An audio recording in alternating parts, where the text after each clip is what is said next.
Morning दोस्तों, स्वागत है आपके अपने यूट्यूब चैनल आरएम क्लासेज में। दोस्तों, पिछले क्लास में हम लोगों ने देखा था एडिटोरिया का बिहार एसएससी सचिवालय सहायक का प्रैक्टिस सेट 1। आज हम लोग देखते हैं इसका सेट नंबर 2।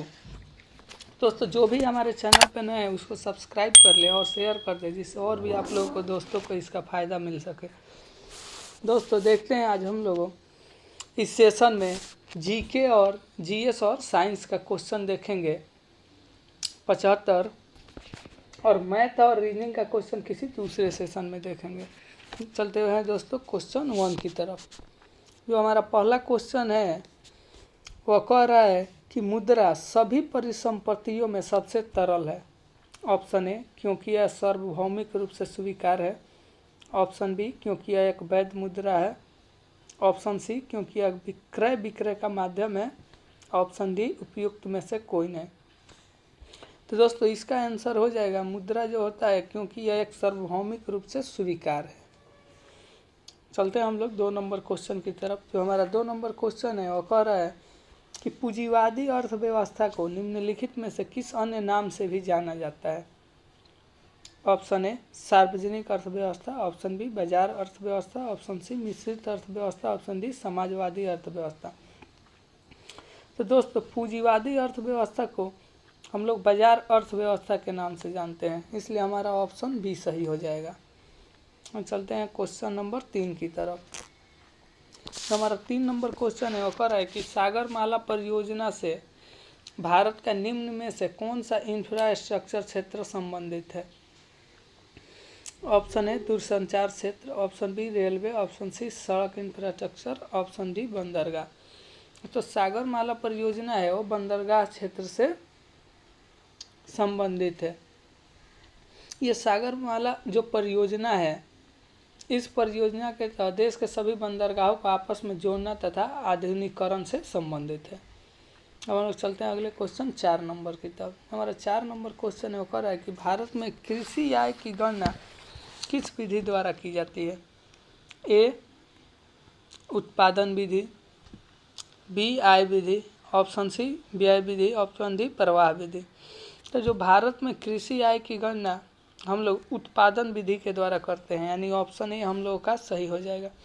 अब हम लोग चलते हैं अगले क्वेश्चन की तरफ। तो हमारा अगला क्वेश्चन है वह है 56 नंबर। जो हम लोग का 56 नंबर क्वेश्चन है वह कह रहा है कि टाटा IPL 2022 में किस खिलाड़ी ने ऑरेंज कैप का खिताब जीता है। Option A, David Warner. Option B, Dinesh Karthik. Option C, Jos Buttler. Option D, Yuzvendra Chahal. तो दोस्तों, सबसे पहले देखते हैं कि ऑरेंज कप किसको मिलता है। ऑरेंज कप IPL में जो सबसे अधिक रन बनाते हैं उसको मिलता है ऑरेंज कैप। और इस बार राजस्थान रॉयल के खिलाड़ी डेविड वार्नर ने टाटा IPL 2022 में सबसे अधिक रन बनाए, 863 रन बनाए, इसलिए इनको ऑरेंज कैप दिया गया।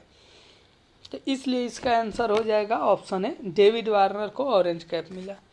हम चलते हैं अगले क्वेश्चन 57 नंबर की तरफ। जो हमारा 57 नंबर क्वेश्चन है वो कह रहा है कि हाल ही में किस राज्य द्वारा लोक मिलनी योजना का शुभारंभ किया गया। दोस्तों, इसका ऑप्शन ए दिया है Punjab. Option B, Nagaland. Option C, Goa. Option D, Jharkhand. दोस्तों, जो लोक मिलनी योजना है इसको पंजाब सरकार ने शुरू किया है, यानी ऑप्शन ए सही हो गया। यह जो योजना है एक जन संपर्क कार्यक्रम है जो जन शिकायतों के निवारण के लिए इसका मेन उद्देश्य है, उसके लिए ये शुरू किया गया है। अब चलते हैं हम लोग अगले क्वेश्चन की तरफ। जो अगला क्वेश्चन हम लोग का है, आर्द्र भूमि दिवस 2 फरवरी 2022 का थीम या विषय क्या है। Option A, wetland and biodiversity. Option B, wetland and climate change. Option C, wetland action for people and nature. Option D, wetland and global warming. दोस्तों, तो जो हम लोग का इसका थीम है आर्द्र भूमि दिवस का, उसका जो हमारा थीम है वो है wetland action for people and nature, यानी ऑप्शन सी सही हो जाएगा। चलते अगले क्वेश्चन 59 की तरफ। जो 59 नंबर क्वेश्चन है वो कह रहा है कि उबर कप 2022 के विजेता निम्नलिखित में से कौन सा देश है। ऑप्शन ए, दक्षिण Korea, option B Japan, option C चीन, ऑप्शन डी सिंगापुर। तो इसका आंसर ये हो जाएगा, जो ऊबर कप 2022 के विजेता है वो दक्षिण कोरिया है। ये चीन को हराकर इन्होंने जीता और इसका आयोजन थाईलैंड में किया गया है। जो दक्षिण कोरिया है ऊबर कप, ये दूसरा खिताब है इसका, दक्षिण कोरिया का। अब हम लोग चलते हैं अगले क्वेश्चन की तरफ। जो अगला क्वेश्चन है हम लोगों का 7 नंबर, वो कह रहा है कि केंद्रीय जल शक्ति मंत्रालय की घोषणा के अनुसार प्रत्येक ग्रामीण इलाकों में हर जल कनेक्शन प्रदान करने वाला भारत का पहला राज्य कौन सा है? Option A Bihar, option B Haryana, option C Himachal Pradesh, option D Goa. दोस्तों इसका आंसर हो जाएगा हम लोगों का डी गोवा। जो गोवा है ग्रामीण क्षेत्र में 2.5 लाख ग्रामीण परिवारों को सफलतापूर्वक हर घर जल का लक्ष्य प्राप्त करने वाला राज्य बन गया है। हम चलते अगले क्वेश्चन 61 की तरफ। जो हमारा 61 नंबर क्वेश्चन है वो कह रहा है कि हसन शेख महमूद निम्नलिखित में से किस देश के नए राष्ट्रपति चुने गए हैं? Option A Djibouti, option B Ethiopia, option C Somalia, option D Kenya. तो जो हसन शेख महमूद हैं ये हमारे सोमालिया के राष्ट्रपति चुने गए हैं। और जो सोमालिया की राजधानी होती है वो मोगादिशु है। चलता अगले क्वेश्चन 62 की तरफ। जो 62 नंबर क्वेश्चन है वो कह रहा है कि जल जीवन मिशन के तहत हर घर में नल से जल पहुंचाने का लक्ष्य रखा गया है। ऑप्शन ए 2022 से 23, ऑप्शन बी 2024 से 25, ऑप्शन सी 2025 से 26, ऑप्शन डी 2023 से 31। तो इसका आंसर हो जाएगा हम लोगों का बी 2024 से 25 रखा गया है जल जीवन मिशन के तहत लक्ष्य। तो ये जल जीवन मिशन का शुरुआत 15 अगस्त 2019 को शुरू किया गया है। हम लोग चलते हैं अगले क्वेश्चन की तरफ 63 नंबर। जो 63 नंबर क्वेश्चन है वो कह रहा है कि किस देश ने विश्व का सबसे बड़ा सौर वृक्ष यानी सोलर ट्री विकसित करने का कीर्तिमान बनाया है? Option A Canada, option B Brazil, option C चीन, ऑप्शन डी भारत। तो ये जो कीर्तिमान है सौर वृक्ष का ये हमारे भारत के पास है, यानी ऑप्शन डी सही हो जाएगा।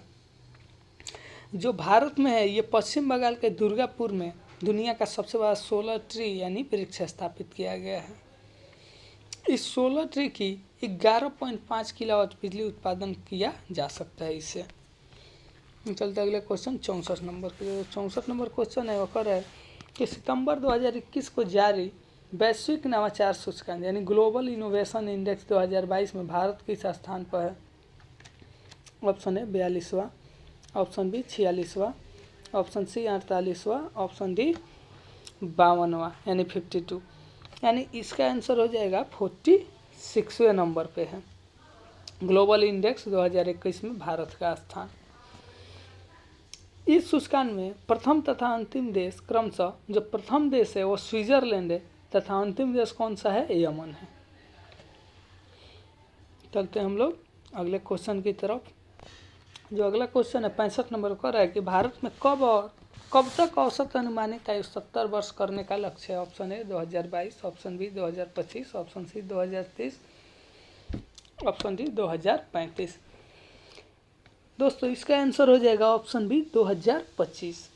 भारत सरकार द्वारा 2025 तक जन्म के समय औसत अनुमानित आयु जो 67.5 है उसको बढ़ाकर 70 वर्ष करने का लक्ष्य रखा गया। चलते हैं अगले क्वेश्चन नंबर 66 नंबर पे। जो 66 नंबर क्वेश्चन है वो कह रहा है कि प्रति चुंबकीय पदार्थ की चुंबकीय प्रकृति होती है। ऑप्शन ए शून्य, ऑप्शन बी ऋणात्मक, ऑप्शन सी 1 से कम, ऑप्शन डी 1 से ज़्यादा। दोस्तों इसका आंसर हो जाएगा आप लोग का ऑप्शन बी ऋणात्मक होता है। चलते हैं अगले क्वेश्चन 67 की तरफ। जो हमारा 67 नंबर क्वेश्चन है उसको देखते हैं। वो है निम्नलिखित में से किसका अपवर्तनांक सबसे अधिक है? Option A carbon sulphide, option B कांच, ऑप्शन सी जल, ऑप्शन डी बेंजीन। दोस्तों इसका आंसर हो जाएगा ऑप्शन ए कार्बन डाइऑक्साइड का अपवर्तनांक सबसे अधिक होता है। इसका अपवर्तनांक होता है आपका 1.628। अब हम लोग देखते हैं कांच का कितना होता है। तो जो कांच का अपवर्तनांक होता है वो होता है 1.52, जल का होता है 1.33 और बेंजीन का होता है 1.501। अब चलते अगला क्वेश्चन 68 की तरफ। जो 68 नंबर क्वेश्चन है वो कर है किसी चालक तार का प्रतिरोध तापमान के बढ़ने से क्या होता है, घटता है या बढ़ता है या अप्रभावित रहता है। तो दोस्तों इसका आंसर हो जाएगा ऑप्शन बी, बढ़ता है। किसी चालक तार का प्रतिरोध तापमान के बढ़ने पर क्या होता है, बढ़ता है। अब हम चलते हैं क्वेश्चन नंबर अगला 69 की तरफ। जो 69 नंबर है वो क्वेश्चन कर रहा है कि पायरोमीटर निम्नलिखित को मापने में प्रयोग में लाया जाता है। ऑप्शन ए वायुमंडलीय दाब, ऑप्शन बी उच्च तापमान, ऑप्शन सी भूकंप की तीव्रता, ऑप्शन डी आर्द्रता। दोस्तों इसका आंसर हो जाएगा ऑप्शन बी, उच्च तीव्रता, उच्च तापमान। पायरोमीटर से हम लोग क्या नापते हैं, उच्च तापमान यानी हाई टेम्परेचर। इससे हम लोग 800 डिग्री से अधिक तापमान को मापते हैं। कितना, 800 डिग्री सेल्सियस। अब हम लोग चलते हैं अगले क्वेश्चन की तरफ 70 नंबर। जो 70 नंबर क्वेश्चन है कर है कि जिस तापमान पर तरल का वाष्प का दबाव ठोस के वाष्प के बराबर होता है उसे क्या कहा जाता है।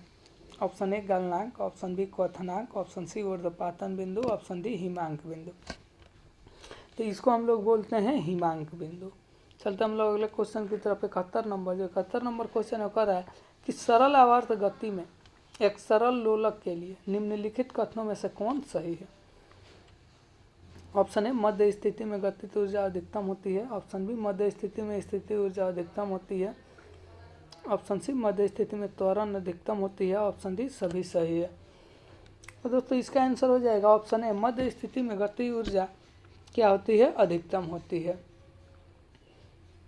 अब हम लोग देख लेते हैं कि सरल आवर्ती गति करने वाले कण जब अपनी मध्याह्न स्थिति से गुजरती है तो क्या क्या होता है, उस पर कोई बल कार्य नहीं करता है। दूसरा, उसका त्वरण शून्य होता है, वेग अधिकतम होता है, गतिज ऊर्जा यानी काइनेटिक एनर्जी अधिक होती है और स्थिति ऊर्जा का तेज शून्य होती है। अब हम चलते हैं अगले क्वेश्चन नंबर 72 की तरफ। जो 72 नंबर क्वेश्चन है वो कह रहा है कि जब किसी तालाब के शांत जल में पत्थर फेंका जाए तो तालाब में जल के पृष्ठ पर उठने वाली लहरें होती है अनुदैर्घ्य, अनुप्रस्थ या अनुदैर्घ्य या अनुप्रस्थ दोनों, या लहरें पैदा नहीं होती है। तो दोस्तों इसका आंसर हो जाएगा ऑप्शन बी, अनुप्रस्थ। चलते हम लोग अगले क्वेश्चन की तरफ 73 नंबर। जो 73 नंबर क्वेश्चन है वो कह रहा है कि निकट दृष्टि दोष यानी मायोपिया के संबंध में कौन सा कथन गलत है। ऑप्शन है नेत्र लेंस की मोटाई बढ़ जाना, ऑप्शन बी नेत्र लेंस की फोकस दूरी कम हो जाना, ऑप्शन सी नेत्र गोलक की त्रिज्या या व्यास में वृद्धि हो जाना, ऑप्शन डी प्रतिबिंब को रेटिना पे बनना। दोस्तों इसका आंसर जो हो जाएगा ऑप्शन डी, जो प्रतिबिंब होता है और रेटिना पे नहीं बनता है, वो कहाँ बनता है, रेटिना पर बनने के बजाय इससे पहले या आगे ही बन जाता है। चलते अगले क्वेश्चन की तरफ 74 नंबर। जो 74 नंबर क्वेश्चन है वो कह रहा है कि निम्नलिखित में से कौन से एक तत्व का समस्थानिक कैंसर के उपचार में प्रयुक्त किया जाता है। Option A uranium, option B cobalt, option C sodium, option D iodine. दोस्तों इसका आंसर हो जाएगा ऑप्शन बी कोबाल्ट। जो कोबाल्ट 60 के समस्थानिक का उपयोग करके कैंसर के उपचार में होता है। चलते अगले क्वेश्चन नंबर 75 की तरफ। जो 75 नंबर क्वेश्चन है वो कह रहा है कि निम्नलिखित में से कौन सा रोग बैक्टीरिया से होता है। Option A rabies, option B typhoid, option C kala azar, option D dengue. दोस्तों इसका आंसर हो जाएगा ऑप्शन बी टाइफाइड। बैक्टीरिया से कौन सा रोग होता है, टाइफाइड। और चलते हैं अगले क्वेश्चन 76 की तरफ। जो 76 नंबर क्वेश्चन है कह रहा है कि सिनोकोना का कौन सा भाग औषधि देता है। ऑप्शन ए फल भित्ति, ऑप्शन बी छाल, ऑप्शन सी पत्तियाँ, ऑप्शन डी भ्रूण पोषण। तो सिनकोला का छाल जो भाग होता है वो औषधि देता है, यानी ऑप्शन बी हम लोग का सही हो जाएगा। चलता अगले क्वेश्चन नंबर 77। जो ईस्ट में सर्वाधिक पाए जाने वाला विटामिन कौन सा है। Option A vitamin A, option B vitamin B6, option C vitamin B12, option D vitamin C. दोस्तों ईस्ट में सर्वाधिक हम लोग को विटामिन 12 मिलता है। अब हम लोग चलते अगले क्वेश्चन 78 की तरफ। 78 नंबर क्वेश्चन है कह रहा है कि यूकेरियोटिक कोशिका के संबंध में कौन सा कथन गलत है।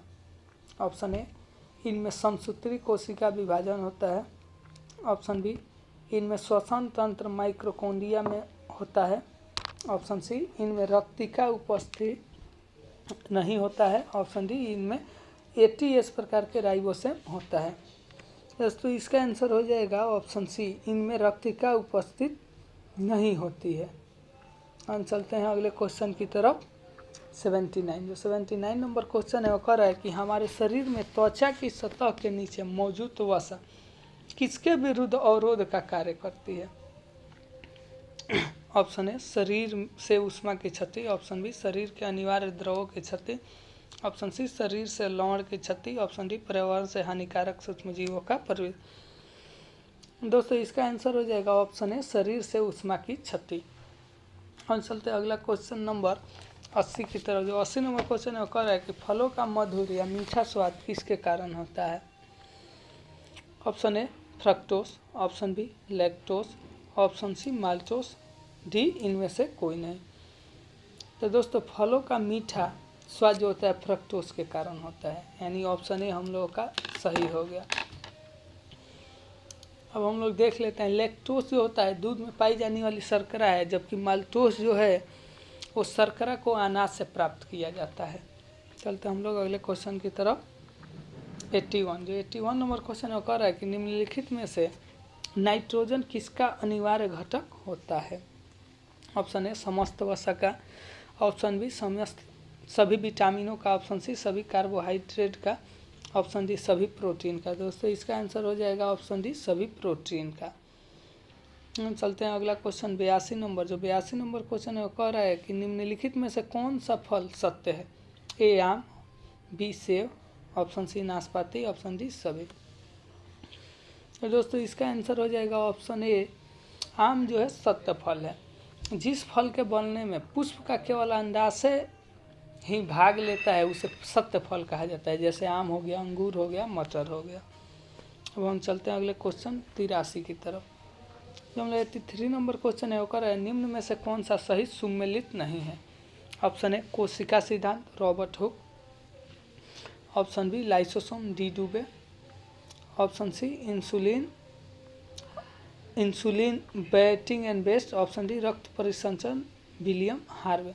दोस्तों इसका जो आंसर हो जाएगा ऑप्शन ए हो जाएगा, कोशिका सिद्धांत, रॉबर्ट हुक नहीं होगा। जो कोशिका का सिद्धांत है ये स्लाइडेन और स्वान ने दिया था। कोशिका शब्द का प्रयोग हमारे रॉबर्ट हुक जी ने किए थे, सिद्धांत नहीं दिए थे। सिद्धांत कौन दिया था? स्लाइडेन और स्वान ने। अब हम चलते अगला क्वेश्चन 84 की तरफ। जो 84 नंबर क्वेश्चन है वो कह रहा है कि किसी तत्व का परमाणु संख्या 17 है और द्रव्यमान संख्या 36 है, तो उसके न्यूक्लियस में न्यूट्रॉनों की संख्या क्या होगी? तो ऑप्शन है 17, option B 19, option C 36, option D 53। तो दोस्तों जो न्यूक्लियस में न्यूट्रॉनों की संख्या होती है उसको हम लोग निकालते हैं द्रव्यमान संख्या माइनस परमाणु संख्या। इन द्रव्यमान संख्या 36 दिया है, परमाणु संख्या 17, इसको हम लोग माइनस करेंगे तो कितना आ जाएगा? 19, यानी हम लोग का ऑप्शन बी सही हो जाएगा। और चलते अगला क्वेश्चन 85 नंबर। जो 85 नंबर क्वेश्चन है वो कह रहा है कि लोहे में जंग लगने के लिए निम्नलिखित में से किसकी आवश्यकता पड़ती है? ऑप्शन ए केवल ऑक्सीजन, ऑप्शन बी ऑक्सीजन तथा जल, option C carbon dioxide, option D ये प्लस सी दोनों। दोस्तों लोहे में जंग लगने के लिए हम लोग को आवश्यकता होती है ऑक्सीजन तथा जल की, यानी हम लोग का आंसर हो गया ऑक्सीजन तथा जल। हम चलते अगला क्वेश्चन 86 की तरफ। जो 86 नंबर क्वेश्चन है वो कह रहा है कि विद्युत चालन करने वाले अधिकांश द्रव अम्लों, क्षारकों और डैश के विलयन होते हैं। ऑप्शन ए लोहा, ऑप्शन बी लवण, option C copper, option D aluminium. दोस्तों इसका आंसर हम लोग का क्या हो जाएगा? ऑप्शन बी लवण। हम चलते अगला क्वेश्चन 87 नंबर। जो 87 नंबर क्वेश्चन है वो कह रहा है कि ओजोन ऑक्सीजन का एक डैश है, क्या है? समस्थानिक है, संभारिक है या समन्यूट्रॉनिक है या ऑप्शन डी अपरूप है। तो इसका आंसर हो जाएगा ऑप्शन डी, जो ओजोन ऑक्सीजन का क्या है? एक अपरूप है। और चलते अगला क्वेश्चन 88 नंबर। जो 88 नंबर क्वेश्चन है वो कह रहा है कि निम्नलिखित में से किसका ज्वलन ताप सबसे निम्न होता है? ऑप्शन ए लकड़ी, ऑप्शन बी कागज, option C plastic, option D petrol. दोस्तों इसमें होता है ऑप्शन डी सही, पेट्रोल। पेट्रोल का ज्वलन ताप सबसे कम होता है। अब हम लोग चलते हैं अगला क्वेश्चन नंबर 89। जो 89 नंबर क्वेश्चन है वो कह रहा है कि चर्म रोग उपचार के लिए प्रयोग किया जाने वाला रेडियो आइसोटोप निम्न में से कौन सा है? Option A radio iodine, option B radio सीसा, option C radio cobalt, option D radio phosphorus. तो इसका आंसर हम लोगों का हो जाएगा ऑप्शन डी रेडियो फॉस्फोरस। तो रेडियो फॉस्फोरस 32 का उपयोग चर्म रोग के उपचार में किया जाता है। जो अगला क्वेश्चन है हम लोग का 90 नंबर, वह कह रहा है कि वह परिवर्तन जिससे एक या एक से अधिक नए पदार्थ बनते हैं क्या कहलाते हैं? Option A galvanisation, option B भौतिक परिवर्तन, ऑप्शन सी रासायनिक परिवर्तन, ऑप्शन डी जंग लगना। दोस्तों इसका आंसर हो जाएगा ऑप्शन सी रासायनिक परिवर्तन। रासायनिक परिवर्तन में क्या होता है, एक या एक से अधिक पदार्थ परस्पर क्रिया करने पर नए पदार्थ में बदल जाते हैं, लेकिन भौतिक परिवर्तन में क्या होता है, कोई भी नया पदार्थ नहीं बनता है। आज चलते हैं अगला क्वेश्चन नंबर 116 की तरफ। हमारा 116 नंबर क्वेश्चन है, वह कह रहा है कि जिस संविधान सभा द्वारा भारत के संविधान का अधिनियम किया गया उसके सदस्य कौन थे? ऑप्शन ए विभिन्न प्रांतों के विधान सभाओं का द्वारा निर्वाचित, ऑप्शन बी लोगों द्वारा सीधे निर्वाचित, ऑप्शन सी गवर्नर जनरल द्वारा नामित, या ऑप्शन डी राजनीतिक दलों द्वारा नामित। दोस्तों इसका आंसर हो जाएगा ऑप्शन ए विभिन्न प्रांतों की विधान सभाओं द्वारा निर्वाचित।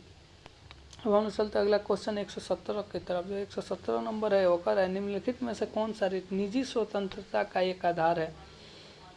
ऑप्शन ए बंदी प्रत्यक्षीकरण, ऑप्शन बी अधिकार परीक्षा, ऑप्शन सी उत्प्रेषण, ऑप्शन डी परमादेश। दोस्तों इसका आंसर हो जाएगा ऑप्शन ए बंदी प्रत्यक्षीकरण। अब हम लोग चलते हैं अगले क्वेश्चन 118 की तरफ। हमारा 118 नंबर क्वेश्चन है, वो कह रहा है कि राष्ट्रपति द्वारा संसद के दोनों सदनों के लिए कुल कितने सदस्यों को नामित किया जा सकता है? Option A 12, option B 14, option C 16, option D 2। तो दोस्तों इसका आंसर हो जाएगा ऑप्शन ए 12। अब हम लोग चलते हैं अगले क्वेश्चन 119 की तरफ। 119 नंबर क्वेश्चन है, वो कह रहा है कि भारतीय संसद के संयुक्त सदन की अध्यक्षता कौन करता है? ऑप्शन ए राष्ट्रपति, ऑप्शन ए प्रधानमंत्री, ऑप्शन बी राष्ट्रपति, ऑप्शन सी राज्यसभा का सभापति, ऑप्शन डी लोकसभा का अध्यक्ष। तो भारतीय संसद के संयुक्त सदन की अध्यक्षता लोकसभा का अध्यक्ष करता है, यानी ऑप्शन डी हम लोग का सही हो जाएगा। हम चलते हैं अगले क्वेश्चन 120 नंबर की तरफ। जो 120 नंबर क्वेश्चन है वह कह रहा है कि वह व्यक्ति कौन है जो राज्यसभा का सदस्य होते हुए राज्यसभा तथा लोकसभा दोनों में बोल सकता है? ऑप्शन ए राज्यसभा का उपाध्यक्ष, ऑप्शन बी राज्यसभा के मनोनीत सदस्य, ऑप्शन सी वे मंत्री जो राज्यसभा का सदस्य हैं, ऑप्शन डी राज्यसभा के सदन का नेता। दोस्तों इसका आंसर हो जाए हम लोग का सी वे मंत्री जो राज्यसभा का सदस्य होते हैं वह व्यक्ति राज्यसभा तथा लोकसभा दोनों में बोल सकता है। अब हम लोग चलते हैं क्वेश्चन नंबर 121 की तरफ। जो 121 नंबर क्वेश्चन है वह है कि भारतीय संविधान के किस संशोधन अधिनियम के तहत उच्च न्यायालय के न्यायाधीशों की सेवानिवृत्ति की आयु 60 वर्ष से बढ़ाकर 62 वर्ष कर दी गई? ऑप्शन ए 10वां, ऑप्शन बी 12वां, ऑप्शन सी 15वां, ऑप्शन डी 42वां। दोस्तों इसका आंसर हो जाएगा ऑप्शन सी 15वां संविधान संशोधन के तहत जो था अधिनियम 1963 के द्वारा उच्च न्यायालय के न्यायाधीशों की सेवानिवृत्ति की आयु 60 वर्ष से बढ़ाकर क्या कर दिया गया, 62 वर्ष कर दिया गया। और चलते हैं क्वेश्चन नंबर 122 की तरफ। जो 122 नंबर क्वेश्चन है वो कह रहा है 122 नंबर क्वेश्चन है वो कह रहा है कि भारत में महानियंत्रक तथा महालेखा परीक्षक किसके लिए दार्शनिक मार्गदर्शक एवं एक मित्र के रूप में कार्य करते हैं? ऑप्शन ए वित्त मंत्रालय, ऑप्शन बी लोक उपक्रम समिति, ऑप्शन सी प्रकलन समिति, ऑप्शन डी लोक सेवा समिति। दोस्तों इसका आंसर क्या हो जाएगा हम लोग का डी लोक लेखा समिति। चलते अगला क्वेश्चन 123 की तरफ। जो 123 नंबर क्वेश्चन है वो कह रहा है कि निम्नलिखित में कौन सा स्थानीय सरकार का मामला नहीं है? ऑप्शन ए स्वच्छता, ऑप्शन बी कानून और व्यवस्था, ऑप्शन सी लोक उपयोगी सेवाएं, ऑप्शन डी सार्वजनिक स्वास्थ्य। दोस्तों इसका आंसर हो जाएगा ऑप्शन बी कानून और व्यवस्था। जो कानून और व्यवस्था है वह स्थानीय सरकार का मामला नहीं है। अब हम लोग चलते अगले क्वेश्चन नंबर 124 की तरफ। जो 124 नंबर क्वेश्चन है वह कह रहा है कि अजात शत्रु निम्नलिखित में से किस वंश के से संबंधित था? ऑप्शन ए हर्यक वंश, ऑप्शन बी मौर्य वंश, ऑप्शन सी नंद वंश, ऑप्शन डी गुप्त वंश। तो जो अजात शत्रु था वो हर्यक वंश से संबंधित था। इसके पिता एवं हर्यक वंश के संस्थापक बिंबिसार की हत्या कर राजगद्दी पर बैठा था और अजात शत्रु की भी हत्या इसके पुत्र उदयन ने करती थी। चलते अगले क्वेश्चन 125 की तरफ। 125 नंबर जो क्वेश्चन है वो कर है कि सैंड्रोकोटस की पहचान मौर्य शासक चंद्रगुप्त के रूप में किसने किया था? A Arrian, B Plutarch, option C William Jones, option D B Smith. दोस्तों इसका आंसर हो जाएगा ऑप्शन सी विलियम जोन्स। चलते अगले क्वेश्चन 126 की तरफ। जो 126 नंबर क्वेश्चन कह रहा है कि कर्नाट वंश का संस्थापक निम्न में से कौन था? Option A Gyandev, option B Narsinghdev, option C Haridev, option D Vijaydev. तो दोस्तों इसका आंसर हम लोग हो जाएगा ऑप्शन ए ज्ञानदेव। जो ज्ञानदेव थे वो कर्नाट वंश के संस्थापक थे और कर्नाट की राजधानी जो था उसको हम लोग कहाँ है वो है सिमरावगढ़ को बनाया गया था। कर्नाट वंश के शासनकाल को हम लोग क्या बोलते हैं? मिथिला का स्वर्ण युग कहलाता है। मिथिला का स्वर्ण युग कौन सा है? कर्नाट वंश।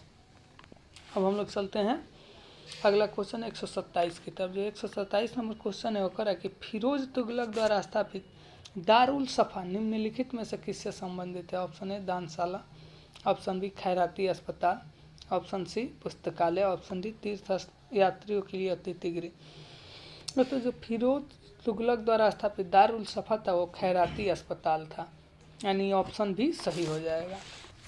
चलते क्वेश्चन नंबर 128 की तरफ। जो 128 नंबर क्वेश्चन है वह कह रहा है कि तबकाते नासरी के लेखक निम्न में से कौन से हैं? Option A Ziauddin Barani, option B Alberuni, option C Sheikh Jamaluddin, option D Minhaj us Siraj.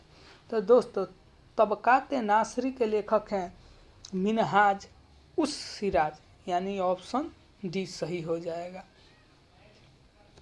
इस पुस्तक में मोहम्मद गोरी की भारत विजय का प्रत्यक्ष वर्णन मिलता है।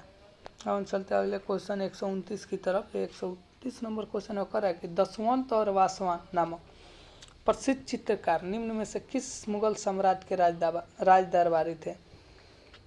Option A Humayun, option B Akbar, option C Jahangir, option D Shahjahan. तो अकबर के ये राज दरबारी थे। अब हम लोग चलते अगले क्वेश्चन 130 की तरफ। जो 130 नंबर क्वेश्चन है वह कह रहा है कि निम्नलिखित में से कौन होम रूल लीग की स्थापना से संबंधित नहीं है? Option A TS. Olcott, option B Annie Besant, option C M Subramaniam Iyer, option D Bal Gangadhar तिलक। दोस्तों इसका आंसर हो जाए हम लोग का है टी.एस. ऑलकॉट जो है वो होम रूल लीग स्थापना से संबंधित नहीं है। चलते हम लोग अगले क्वेश्चन की तरफ। जो अगला क्वेश्चन हम लोग का 131 नंबर वह है कि जालियांवाला बाग में प्रदर्शन के लिए लोग क्यों जमा हुए थे? ऑप्शन है पंजाब सरकार के अमानवीय कार्यकलापों के प्रति विरोध प्रकट करने के लिए, ऑप्शन बी गांधी जी और लाला लाजपत राय की गिरफ्तारी के प्रति विरोध प्रदर्शन करने के लिए, ऑप्शन सी किचलू तथा सत्यपाल के बंदी बनाने के विरुद्ध में प्रदर्शन करने, ऑप्शन डी इनमें से कोई नहीं। दोस्तों इसका ऑप्शन हम लोग का सी सही हो जाएगा। किचलू तथा सत्यपाल के बंदी बनाने के विरुद्ध प्रदर्शन में जालियांवाले बाग में लोग जमा हुए थे। अब हम लोग चलते हैं अगला क्वेश्चन 132 पे। हम लोग 132 नंबर क्वेश्चन है वो कह रहा है कि निम्न में से किस आंदोलन की असफलता के बाद स्वराज पार्टी का गठन हुआ था? ऑप्शन ए स्वदेशी आंदोलन, ऑप्शन बी असहयोग आंदोलन, ऑप्शन सी भारत छोड़ो आंदोलन, ऑप्शन डी सविनय अवज्ञा आंदोलन। दोस्तों इसका आंसर हो जाएगा ऑप्शन बी असहयोग आंदोलन। असहयोग आंदोलन की असफलता के बाद स्वराज पार्टी का गठन हुआ था। स्वराज पार्टी का गठन मोतीलाल नेहरू तथा चित्तरंजन दास ने किया था और इस पार्टी के महासचिव जो थे मोतीलाल नेहरू थे और अध्यक्ष कौन थे? चित्तरंजन दास थे। अब हम लोग चलते हैं अगले क्वेश्चन की तरफ 133। ये 133 नंबर क्वेश्चन है वो कह रहा है कि गांधी इरविन समझौता कब हुआ था? ऑप्शन ए 5 मार्च 1931 को, ऑप्शन बी 7 सितंबर 1931 को, ऑप्शन सी 17 नवंबर 1932 को और ऑप्शन बी डी 12 नवंबर 1930 ईस्वी को। दोस्तों गांधी इरविन समझौता जो हुआ था 5 मार्च 1931 ईस्वी को हुआ था, ऑप्शन ए सही हो जाएगा। हम चलते अगले क्वेश्चन 134 की तरफ। जो 134 नंबर क्वेश्चन है वो कह रहा है कि किस वैज्ञानिक ने सर्वप्रथम खोज की कि पृथ्वी सूर्य की चारों ओर घूमती है। Option A Newton, option B Dalton, option C Copernicus, option D Einstein. दोस्तों इसका आंसर हो जाएगा ऑप्शन सी कोपरनिक्स। कोपरनिक्स ने खोज की थी कि पृथ्वी सूर्य की चारों ओर घूमती है। और चलते अगला क्वेश्चन 135 की तरफ। 135 नंबर क्वेश्चन है वो कह रहा है कि निम्नलिखित में से कौन सा सौर मंडल का भाग नहीं है। ऑप्शन ए क्षुद्र ग्रह, ऑप्शन बी धूमकेतु, ऑप्शन सी ग्रह, ऑप्शन डी निहारिका। तो दोस्तों इसका आंसर हो जाएगा ऑप्शन डी निहारिका। जो निहारिका है वो सौर मंडल का भाग नहीं है। और चलते अगले क्वेश्चन नंबर 136 की तरफ। जो 136 नंबर क्वेश्चन है वो कह रहा है कि दक्षिणी गोलार्ध में सबसे बड़ा दिन कब होता है। ऑप्शन ए 21 मार्च, ऑप्शन बी 22 जून, ऑप्शन सी 22 सितंबर, ऑप्शन डी 22 दिसंबर। तो इसका आंसर हो जाएगा ऑप्शन डी 22 दिसंबर को दक्षिणी गोलार्ध में सबसे बड़ा दिन होता है। अब हम लोग देख रहे हैं कि सबसे छोटा दिन कब होता है। दक्षिणी गोलार्ध में सबसे छोटा दिन होता है 21 जून को। अब उत्तरी गोलार्ध में सबसे बड़ा दिन 21 जून को होता है और 22 दिसंबर को सबसे छोटा दिन होता है। अब हम लोग चलते हैं अगले क्वेश्चन की तरफ। 137 नंबर जो क्वेश्चन है वह कह रहा है कि कन्याकुमारी से सटी पहाड़ियाँ निम्नलिखित में से कौन है। ऑप्शन ए अन्नामलाई पहाड़ियाँ, ऑप्शन बी नीलगिरी पहाड़ियाँ, ऑप्शन सी कार्डमस पहाड़ियाँ, ऑप्शन डी सेवराय पहाड़ियाँ। तो दोस्तों कन्याकुमारी से सटी पहाड़ियाँ जो है उसको हम लोग क्या बोलते हैं, कार्डकम पहाड़ियाँ, यानी ऑप्शन सी हम लोग का सही आंसर हो जाएगा। जो दक्षिण भारत का सर्वोच्च शिखर अन्नामलाई पर्वत की अन्नाईमुदी है।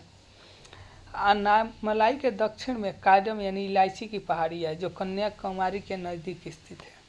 और चलते हैं अगले क्वेश्चन 138 की तरफ। जो 138 नंबर क्वेश्चन है वो कह रहा है कि सतलज तथा काली नदियों के बीच स्थित हिमालय के भाग को किस नाम से जाना जाता है। Option A Punjab Himalaya, option B Nepal Himalaya, option C Kumaon Himalaya, option D Assam Himalaya. दोस्तों इसका आंसर हो जाएगा ऑप्शन सी कुमायूं हिमालय। जो सतलज तथा काली नदियों के बीच स्थित हिमालय के भाग को क्या कहते हैं, कुमायूं हिमालय बोलते हैं। यह उत्तराखंड क्षेत्र में विस्तृत है। नंदा देवी, केदारनाथ, बद्रीनाथ इत्यादि कुमायूं हिमालय के प्रमुख चोटी है। अब हम चलते हैं अगला क्वेश्चन 139 नंबर। जो 139 नंबर क्वेश्चन है वो कह रहा है कि दक्षिण अमेरिका में मध्य अक्षांशीय घास के मैदान को किस नाम से जाना जाता है। Option A prairie, option B steppes, option C pampas, option D veld. दोस्तों इसका आंसर हो जाएगा ऑप्शन सी पंपास। दक्षिण अमेरिका का मध्य अक्षांशीय घास को क्या बोलते हैं, पंपास के नाम से जाना जाता है। इस घास का जो विस्तार है ना घास के मैदान का वो है अर्जेंटीना, उरुग्वे तथा ब्राज़ील के दक्षिणी भागों में है। चलते अगला क्वेश्चन 140 नंबर की तरफ। 140 नंबर जो क्वेश्चन है वो कह रहा है कि गंगा नदी के किनारे बसा सबसे बड़ा शहर निम्न में से कौन सा है। Option A Allahabad, option B Banaras Patna, option C Kanpur, option D Varanasi. दोस्तों इसका आंसर हो जाएगा ऑप्शन सी कानपुर।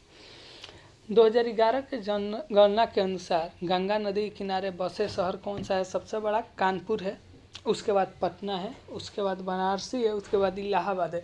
जो अभी इलाहाबाद को हम लोग क्या बोलते हैं, प्रयागराज। अब हम लोग चलते हैं अगला क्वेश्चन 141 की तरफ। जो 141 नंबर क्वेश्चन है वो कह रहा है कि निम्नलिखित में से किस क्षेत्र में परवाल भित्ति नहीं पाई जाती। ऑप्शन ए मन्नार की खाड़ी, ऑप्शन बी कच्छ की खाड़ी, ऑप्शन सी कैम्बे की खाड़ी, ऑप्शन डी मिनिकॉय द्वीप। तो इसका आंसर हो जाएगा ऑप्शन सी कैम्बे की खाड़ी में परवाल भित्ति नहीं पाई जाती। जो परवाल भित्ति पाई जाती है वो कहाँ कहाँ पाई जाती है, कच्छ की खाड़ी में, मन्नार की खाड़ी में, मिनिकॉय द्वीप में, लक्षद्वीप में, अंडमान निकोबार द्वीप समूह में और मलवन क्षेत्र में। अब हम चलते हैं अगला क्वेश्चन 142 की तरफ। जो 142 नंबर क्वेश्चन है और कह रहा है कि ग्रीन पीस इंटरनेशनल का मुख्यालय कहाँ स्थित है? Option A Netherland, option B Australia, option C Japan, option D Canada. दोस्तों इसका आंसर हो जाएगा ऑप्शन ए नीदरलैंड। जो ग्रीन पीस इंटरनेशनल का मुख्यालय कहाँ है? नीदरलैंड में है। नीदरलैंड में कहाँ है? एम्स्टर्डम में है। यह एक गैर सरकारी पर्यावरण संगठन है। चलते अगला क्वेश्चन 143 की तरफ। जो 143 नंबर क्वेश्चन है वो कह रहा है कि पारिस्थितिकी तंत्र की संकल्पना को किसने प्रस्तावित किया था? Option A G Taylor, option B DR एस्ट्रोडॉट, option C Tansley, option D इनमें से कोई नहीं। दोस्तों इसका आंसर हो जाएगा ऑप्शन सी टांसले। टांसले ने पारिस्थितिकी तंत्र की संकल्पना प्रस्तावित की थी।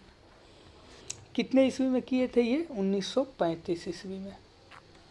अब हम लोग चलते अगला क्वेश्चन 144 की तरफ। जो 144 नंबर क्वेश्चन है वो कह रहा है कि निम्न में से कौन कृत्रिम पारिस्थितिकी तंत्र का उदाहरण है? ऑप्शन ए धान का खेत, ऑप्शन बी झील, ऑप्शन सी घास का मैदान, ऑप्शन डी वन। यानी हम लोग का इसका आंसर हो जाएगा ऑप्शन है धान का खेत। वन, झील, घास का मैदान जो होता है यह प्राकृतिक परितंत्र का उदाहरण है, जबकि जो धान है वो खेत मानव निर्मित है, इसलिए कृत्रिम पारिस्थितिकी तंत्र का उदाहरण है। अब हम लोग चलते हैं अगले क्वेश्चन 145 की तरफ। जो 145 नंबर क्वेश्चन है वो कह रहा है कि एक घास स्थलीय पारिस्थितिकी तंत्र के खाद्य श्रृंखला में विभिन्न घटकों का सही क्रम है। ऑप्शन ए टिंडा, सर्प, मेढक, घास, ऑप्शन बी जो है घास, टिंडा, सर्प, मेढक, ऑप्शन सी घास, टिंडा, मेढक, सर्प, ऑप्शन डी टिंडा, मेढक, घास, सर्प। दोस्तों इसका आंसर जो हो जाएगा हम लोगों का सी हो जाएगा घास, टिंडा, मेढक, सर्प। जो घास है उत्पादक है, टिंडा क्या है प्राथमिक उपभोक्ता है, मेढक क्या है द्वितीय उपभोक्ता है, जो सर्प क्या है वो तृतीय उपभोक्ता है। और चलते हैं अगले क्वेश्चन 146 की तरफ। जो हमारा 146 नंबर क्वेश्चन है वो कह रहा है कि एक पारिस्थितिकी तंत्र में ऊर्जा की मात्रा एक पोषण स्तर से अन्य पोषण स्तर में स्थानांतरण के पश्चात क्या प्रभाव पड़ता है? ऑप्शन ए घटती है, ऑप्शन बी बढ़ती है, ऑप्शन सी स्थिर रहती है, ऑप्शन डी कभी बढ़ती है कभी घटती है। दोस्तों इसका आंसर क्या हो जाएगा हम लोग का? ये घटती है।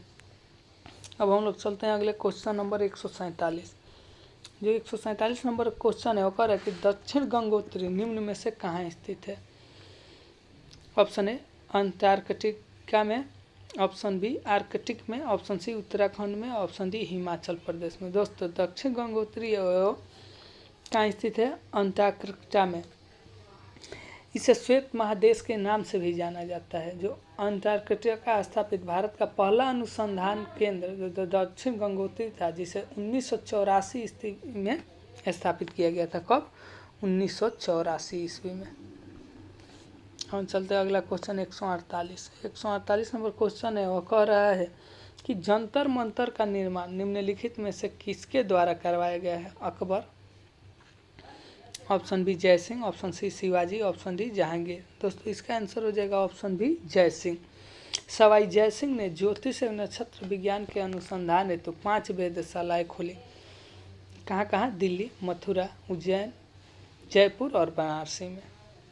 हम लोग चलते हैं अगला क्वेश्चन 149 की तरफ। जो 149 नंबर क्वेश्चन है वो कह रहा है कि भारतीय परमाणु ऊर्जा कार्यक्रम के जनक किसे माना जाता है? Option A SS Bhatnagar, option B S Chandrashekhar, option C APJ Abdul Kalam, option D HJ Bhabha.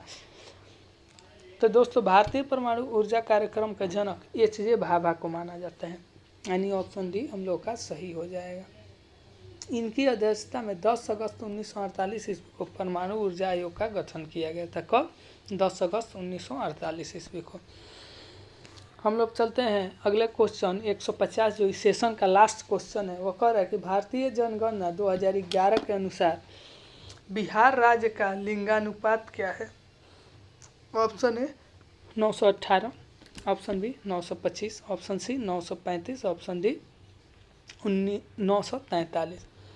दोस्तों क्वेश्चन में जो पूछा है बिहार राज्य का लिंगानुपात पूछा है, तो बिहार राज्य का लिंगानुपात हम लोग का ऑप्शन है 918 हो जाएगा। अगर ये भारत का लिंगानुपात पूछे तो क्या हो जाएगा हम लोग का? 943 हो जाएगा। लेकिन यहाँ पे बिहार का पूछा है, इसलिए हम लोग का लिंगानुपात क्या हो जाएगा? ऑप्शन है 918। दोस्तों आज इस सेशन में हम लोगों ने सेट 2 देखा। दोस्तों सेशन अच्छा लगे तो लाइक और शेयर करना ना भूलें। दोस्तों मिलते हैं हम लोग अगले सेशन में अगले सेट के साथ। अभी के लिए इतना ही, धन्यवाद।